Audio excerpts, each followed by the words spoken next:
Setetes Embun Pagi, episode 89. Tema, Kekosongan Hati. Firman Tuhan diambil dari Pengkhotbah 1 ayat 8. Segala sesuatu menjemukan, sehingga tak terkatakan. Mata tak puas melihat, telinga tidak puas mendengar. Pernahkah kamu merasa kosong setelah berjam-jam melihat media sosial? Berdasarkan kitab suci, Raja Salomo yang bijaksana ternyata sudah memprediksi perasaan hampa itu ribuan tahun yang lalu. Layar kaca seringkali hanya memberikan kepuasan semu.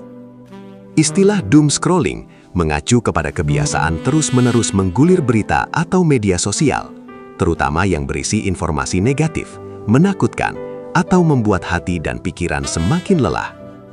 Contoh, terus membaca berita bencana, konflik, krisis ekonomi, atau gosok buruk yang menghabiskan waktu berjam-jam di media sosial. Celakanya, hal itu sulit dihentikan walaupun makin gelisah. Secara psikologis, manusia sangat tertarik oleh hal tersebut di atas. Akibatnya, timbul kecemasan, stres, sulit tidur, kehilangan damai sejahtera, bahkan rasa putus asa. Dalam kitab Pengkhotbah, pasal 1 ayat 8, disebutkan bahwa mata tidak kenyang melihat dan telinga tidak puas mendengar. Fenomena modern seperti doom scrolling dan rasa takut tertinggal atau FOMO adalah bukti nyata dari pencarian tanpa henti ini. Jiwa kita terus kehausan. FOMO, fear of missing out, artinya takut ketinggalan. Mengapa kita merasa begitu hampa setelah melihat kehidupan orang lain? Menurut pandangan iman, dunia ini memang tidak dirancang untuk sepenuhnya memuaskan kita. Rasa kosong itu adalah pengingat spiritual bahwa kita diciptakan untuk sebuah hubungan yang lebih tinggi.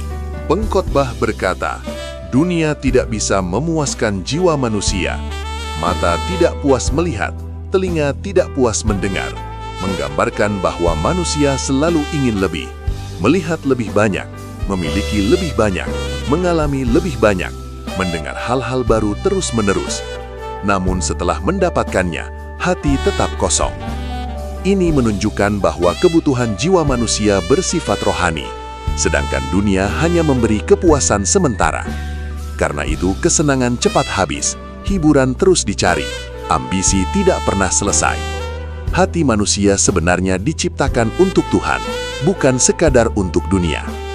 Berhentilah mencari kepuasan abadi di layar kacamu. Kembalilah pada sumber kedamaian yang sejati. Luangkan waktumu untuk berdoa, merenung, dan terhubung dengan Tuhan Yesus. Karena hanya di dalam hadirat Tuhan, jiwa kita yang lelah ini bisa menemukan peristirahatan yang seutuhnya. Ingat, kepuasan sejati hanya ditemukan di dalam Tuhan Yesus. Kitab Pengkhotbah membawa manusia pada kesimpulan, tanpa Tuhan, segala sesuatu akhirnya sia-sia. Namun bersama Tuhan, pekerjaan punya makna, penderitaan punya tujuan, dan hidup memiliki arah kekal. Tuhan Yesus juga berkata bahwa siapa datang kepadanya tidak akan haus lagi secara rohani. Pelajaran rohani hari ini: 1. Jangan mencari identitas hanya dari pencapaian dunia. 2. Hati-hati terhadap gaya hidup yang selalu mengejar lebih. 3. Belajarlah bersyukur dan menikmati apa yang Tuhan beri. 4. Isi hati dengan firman Tuhan, bukan hanya hiburan tanpa akhir. 5. Carilah kepuasan rohani, bukan sekadar kesenangan sementara. Pengkhotbah 1:8 adalah cermin hati manusia. Kita bisa memiliki banyak hal, tetapi tetap merasa kosong jika jiwa jauh dari Tuhan. Tuhan Yesus memberkati.